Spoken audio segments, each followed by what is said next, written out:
तो सभी भाइयों का स्वागत करता हूं आपकी अपनी यूट्यूब चैनल लक्ष्य फिक्स में। और देखो, बहुत दिनों से मैं तो बिजी था और बिजी हूं और अब बिजी रहने वाला नहीं हूं, क्योंकि आपको शांत बैठने नहीं दूंगा। और हमारा अवकलन का इस हमारे मतलब पार्ट, इसके बाद एक और पार्ट आएगा, ठीक है। इसके बाद और एक पार्ट आएगा जिसमें हम लोग पूरा ख़त्म कर देंगे अवकलन को, ठीक है। तो अवकलन दो पार्टों में हम खत्म करने वाले हैं, ठीक है। दो पार्ट में अवकलन खत्म करेंगे। पहला पार्ट है जो कि अवकलन पूरा, इस वीडियोस को देखने के बाद अवकलन से कम नहीं तो जानते हो आप लोग सभी लोग कि 44 मार्क्स के आते हैं अवकलन में, जानते हो सभी लोग 44 अंक के आते हैं।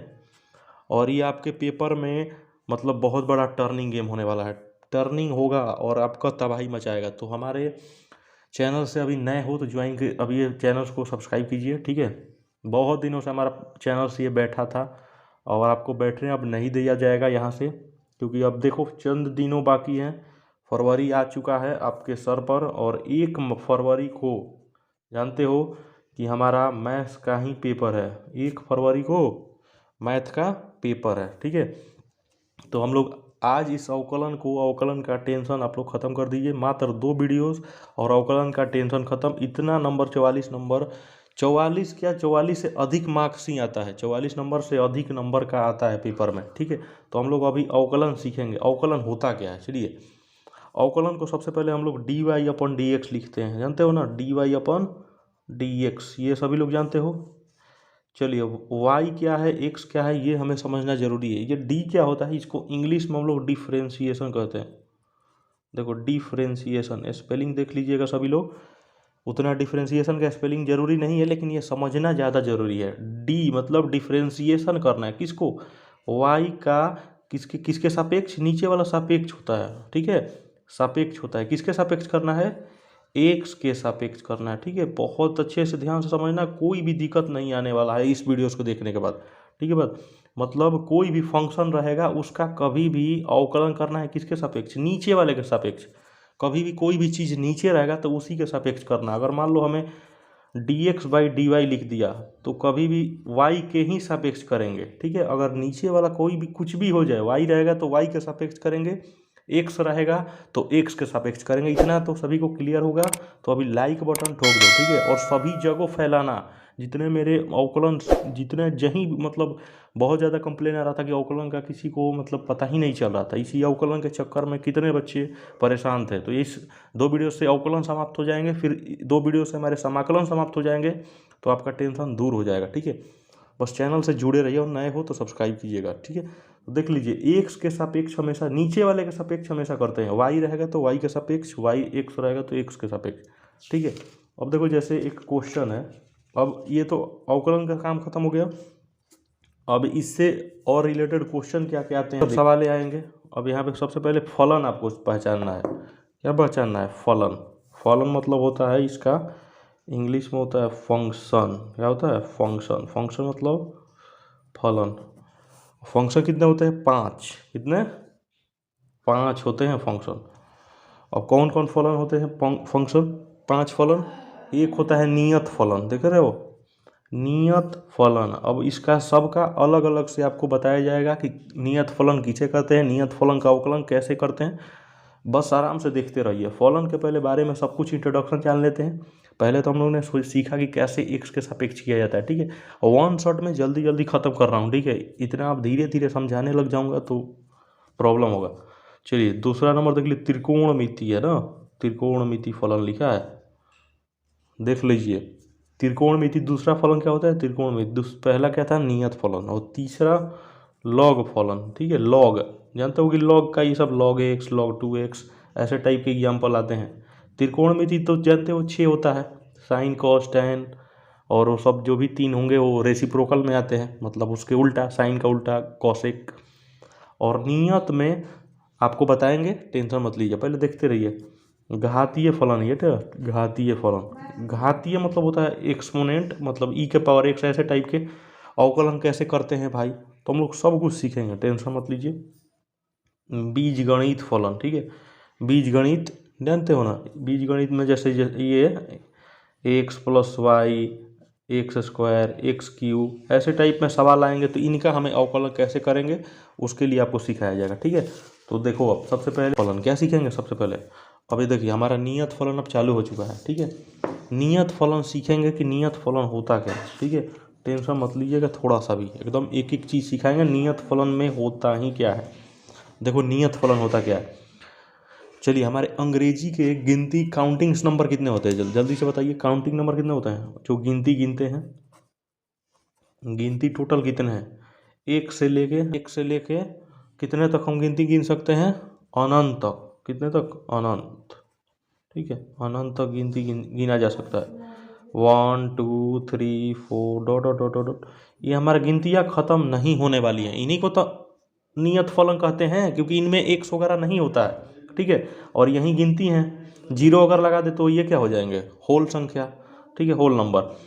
तो ये संख्याएं हैं, तो एक से लेके अनंत तक अगर इनका अगर हम अवकलन किया जाए, किसका किया जाए, नियत फलन का अवकलन करोगे। नियत का अवकलन अगर हम कर दें, मान लो किसी भी जैसे मान लो पीछे आपको समझाता हूँ, देखो डी बाई डी एक्स, एक का आ गया परीक्षा में कि डी बाई डी एक्स एक का अवकलन क्या होता है। तो कभी भी नियत फलन का एक से पहले टॉपिक एकदम समझ लो, एकदम बहुत अच्छे से समझाया हूँ। नियत फलन का अवकलन हमेशा शून्य होता है, हमेशा। इसमें एक्स वगैरह लगा है कहीं भी, 1x 2x 3 कुछ नहीं लगा, सिर्फ 1 है। तो इसका एक्स के सापेक्ष करोगे तो कभी भी नियत फलन का हमेशा जीरो होता है, हमेशा जीरो, ठीक है। ये एकदम समझते जाइएगा सभी लोग। चलिए अब त्रिकोणमिति समझते हैं। त्रिकोणमिति फलन होता क्या है, त्रिकोणमिति, ठीक है। त्रिकोणमिति भाई क्या होती है, तो त्रिकोणमिति आपको समझाने की कोशिश कर रहे हैं, ठीक है। और पेज ले लेता हूँ जिससे आपको प्रॉब्लम नहीं आएगा। त्रिकोणमिति में जानते हो, त्रिकोणमिति का सूत्र होता है, सभी लोग जानते होंगे, डी बाई डी एक्स। त्रिकोणमिति का साइन एक्स का क्या होता है, त्रिकोणमिति का जल्दी से बताइए, कॉस एक्स होता है। यही सब तो याद तो करना है। कॉस का क्या होता है त्रिकोणमिति में, माइनस साइन एक्स होता है। डी बाई डी एक्स अगर रहेगा, देख रहे हो ना, हमेशा डी बाई डी, इसी को तो अवकलन कहा जाता है, इसी को अवकलन कहते हैं। बहुत ध्यान से समझा रहा हूँ, ठीक है। साइन कॉस टैन, टैन का क्या होता है, सेक स्क्वायर एक्स, ठीक है। इनको एकदम याद रखना है। और इसका इनका जानते हो कि रेसिप्रोकल होता है, जो उल्टा। टैन का क्या होता है, कॉट। तो कॉट का क्या होता है, माइनस कॉसेक स्क्वायर एक्स। उसके बाद बताइए, सेक होता है ना कॉस का, सेक का यहाँ पे लिख रहा हूँ, सेक का क्या होता है, sec x into ten x, ठीक है। और यहाँ पे हमारा साइन है, तो साइन का उल्टा अगर कर दोगे तो क्या होता है बताइए, उल्टा वाला भी तो याद करना है ना। कॉस एक्स का क्या होता है, minus cos x x into cot x. बताओ सबको क्लियर है। यही तो हमारा 6 त्रिकोणमिति फलन होते हैं, इन्हीं तो त्रिकोणमिति, इसे तो ही त्रिकोणमिति फलन कहा जाता है। यही छेओं का फॉर्मूला याद करना है, साइन कॉस टैन। अब अगर मान लो परीक्षा में ऐसे आ गया, D by D x sine square x, ऐसे टाइप में आ गया ना, तो फंसाएगा ना, क्योंकि यहाँ पे तो सिर्फ साइन एक्स का तुम लोग को बताए हैं, सिर्फ साइन एक्स का बताए हैं आप लोगों को कि साइन एक्स का अगर आ गया परीक्षा में तो क्या लिख देना है, साइन एक्स का वहाँ पे ऑप्शन में रहेगा कॉस एक्स मार देना है। लेकिन साइन स्क्वायर एक्स रहे, साइन के पावर 8x रहे, साइन के पावर कुछ भी रहे पावर में, उसके लिए बताएंगे, बस बर्दाश्त कीजिए। आगे बढ़ते हैं। हमारा तीसरा फलन हो गया ना, 2 फलन समझा दिए। एक नियत हो, तो नियत फलन का क्या होता है जल्दी से बताइए। नियत फलन का ऑलवेज हमेशा जीरो होता है अवकलन, नियत फलन का अवकलन शून्य होता है।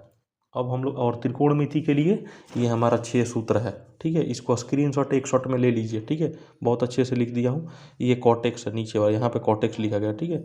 बाकी एक शॉट में स्क्रीनशॉट ले लिए सभी लोग। चलिए अब हमारा तीसरा जो है लॉग फलन है, क्या है, लॉग फलन। अब लॉग फलन होता क्या है, अब देखो लॉग फलन का आपको एक एग्जाम्पल दिखाता हूँ, लॉग एक्स। अब लॉग एक्स का अवकलन करते हो तो क्या आता है आंसर, परीक्षा में आने वाला है मेरे भाई, बहुत अच्छे से समझा रहा हूँ मेरे भाई। ये चैनल पे कोई दूसरे चैनल पे कोई समझा देगा ऐसे तो मेरा नाम बदल देना, ठीक है। तो अच्छे से पढ़िए, मैं लाता हूँ, देर करता हूँ मटेरियल, लेकिन लाता हूँ एकदम प्योर, ठीक है ना। कोई भी चीज़ देर करता हूँ थोड़ा सा, क्योंकि जानते हो आप लोग खुद जानते हो, बताने की ज़रूरत नहीं है। लॉग का 1/x होता है, ठीक है। अगर मान लो यहाँ पे लॉग स्क्वायर एक्स रहता तो उसके लिए मैं बताऊंगा, टेंशन मत लो, पहले उसके लिए हमें पढ़ना पड़ेगा, बीजगणितीय फलन पढ़ना पड़ेगा, ठीक है। तो टेंशन मत लीजिए। अब चलिए हम लोग घातीय फलन पे आते हैं। क्या आते हैं, घातीय फलन। घातीय फलन होता क्या है भाई, लॉग एक्स का पहले अभी चुपचाप बस शांति से ये अभी तक अभी ये याद कर लीजिए, बाकी आपको आगे ये सब का बताएंगे अवकलन कैसे होता है। तो लॉग एक्स का 1/x होता है, ठीक है। चलो घातीय फलन किसे कहते हैं भाई, घातीय फलन, घातीय में ऐसे टाइप में सवाल आएंगे, ई के पावर एक्स का आता है तो ई के पावर एक्स का अवकलन ई के पावर एक्स ही हो जाता है, ठीक है, सभी को क्लियर है। लेकिन मान लो ई के पावर परीक्षा में ई के पावर एक्स 9 दे के ये दे दे तो इनके लिए भी बताया जाएगा, टेंशन मत लीजिए, ठीक है। चलिए तो ये हमारा 4 हो गया ना फलन, 4 फलन कौन कौन बताइए जल्दी से। नियत, सेकंड क्या था, नियत के बाद त्रिकोणमिति, थर्ड बताइए लॉग, और फोर्थ क्या है, फोर्थ नंबर बताइए फटाफट, ये घातीय, ठीक है। चलो 4, और सबसे लास्ट है, अब सबसे लास्ट वाला और क्या आने वाला है, बीजगणितीय फलन। क्या आने वाला है, बीजगणितीय, सबसे मोस्ट इंपॉर्टेंट है और बहुत ध्यान से सभी लोग देखिएगा, सबसे मोस्ट इंपॉर्टेंट है बीजगणित फलन। आपका गेम बदलने वाला यहीं बीजगणित में ही फॉर्मूला ये लगता है एक्स के पावर एन वाला, ठीक है। तो इसका सूत्र क्या होता है, एन एक्स एन माइनस 1, इसका सूत्र यही होता है, सभी लोग जानते होंगे। अब देखो जैसे एक क्वेश्चन आप लोग को दे देता हूँ, डी बाई डी एक्स लीजिए छोटा सा, एक्स के पावर 5, जल्दी से सभी लोग बता देंगे क्योंकि देखिए ये एक एन के ऊपर चढ़ा है ना, यही ना एन है और ये एक्स है, और देखो यही तो बीजगणितीय है, बीजगणित में एक्स बहुत ज़्यादा दिखेगा, उसी को तो बीजगणित कहते हैं जिसमें एक्स ज़्यादा हो, ठीक है। सिर्फ इसमें एक्स के पावर 3, एक्स के पावर 5, एक्स के पावर 3, ठीक है। तो अब एक्स के पावर 5 का क्या होता है, इसी वाले सूत्र से तो बैठाना है, इस वाले सूत्र से बैठाइए, एन नीचे गिरा है ना यहाँ पे, तो वहीं देखिए 5x, 5 में से 1 घटा दीजिए, 5x के पावर क्या हो जाएगा जल्दी से बताइए, 5x के पावर 4। बताइए सभी को, किसी को डाउट है, किसी को भी डाउट नहीं होना चाहिए, एक भी बंदे को नहीं, ठीक है। एक भी बंदा का डाउट अगर हो गया होगा तो बहुत ज़्यादा समस्या है, ठीक है। अब देखिए, अब मैं आपको क्वेश्चन देता हूँ, अब फटाक से हमें बताइएगा, 5x के power 3, D by D x 5x के पावर 3, ठीक है, D by D x 5x के पावर 3। अब देखो ये सवाल कैसे बनाइएगा, सभी लोग बना सकते हैं मेरे भाई। अब यहाँ पे ये सोच रहे हो कि सर तो ये x के पावर 5 था तो इसको कैसे, इसमें भी कुछ नहीं करना है, पावर को नीचे गिराओ, पावर को नीचे गिराओगे तो कोई दिक्कत नहीं, इस 5x को तो रखे रहो अपने पास। अब जैसे 5 को यहाँ पे नीचे गिराए थे तो x था ना, और 5 में से घटा दिए, उसी तरह 3 को नीचे गिरा हुआ तो 5x रहेगा, 3 में से 1 घटा देना, इसी के वाले सूत्र पे तो लगा रहे हैं। तो 3 5 15x, 3 में से गया 2, 15x के पावर 2 हो गया अवकलन हमारा। इस वाले सूत्र को एकदम याद रखना है, क्लियर है बात सभी को। अब देखो इसी में एक और आता है बहुत अच्छा, क्लियर है सभी को, रूट एक्स का अवकलन एकदम डायरेक्ट याद रखिएगा, 1/2 रूट एक्स। तो आज इतना ही तक रखने देते हैं क्योंकि थोड़ा सा वीडियो लंबा हो रहा है, आप लोगों को बोरिंग फील होगा। नए वाले क्लास में और अच्छे से मज़ेदार भी बताएंगे, और अब नए हो तो चैनल को सब्सक्राइब कर लेना, बने रहिएगा सभी लोग। क्वेश्चन अभी आपको देंगे, लीजिए अभी होमवर्क के लिए आपको एक सवाल देके जा रहा हूँ, होमवर्क से बना के लाइएगा, हमें माइनस है तो कोई दिक्कत नहीं, एकदम आराम से बनाइएगा, 5x के पावर -2, इसको बना के मुझे लाइएगा, होमवर्क है HW, इस सवाल को बनाइएगा और कमेंट बॉक्स में इसको जरूर ठोक दीजिएगा, कमेंट बॉक्स में इसका आंसर बताइएगा, जो भी बच्चा बताएगा एक नंबर, तैयारी उसकी 1 नंबर की है, इसका आंसर बताइएगा। 15x के पावर -2 है, एकदम ये भी बीजगणित है, पहले तो पहचान लिए ना बीजगणित फलन है, तो बीजगणित के लिए सूत्र क्या है, nx के पावर n -1, ठीक है। चलिए फटाफट मिलते हैं नए वीडियोस के साथ, धन्यवाद।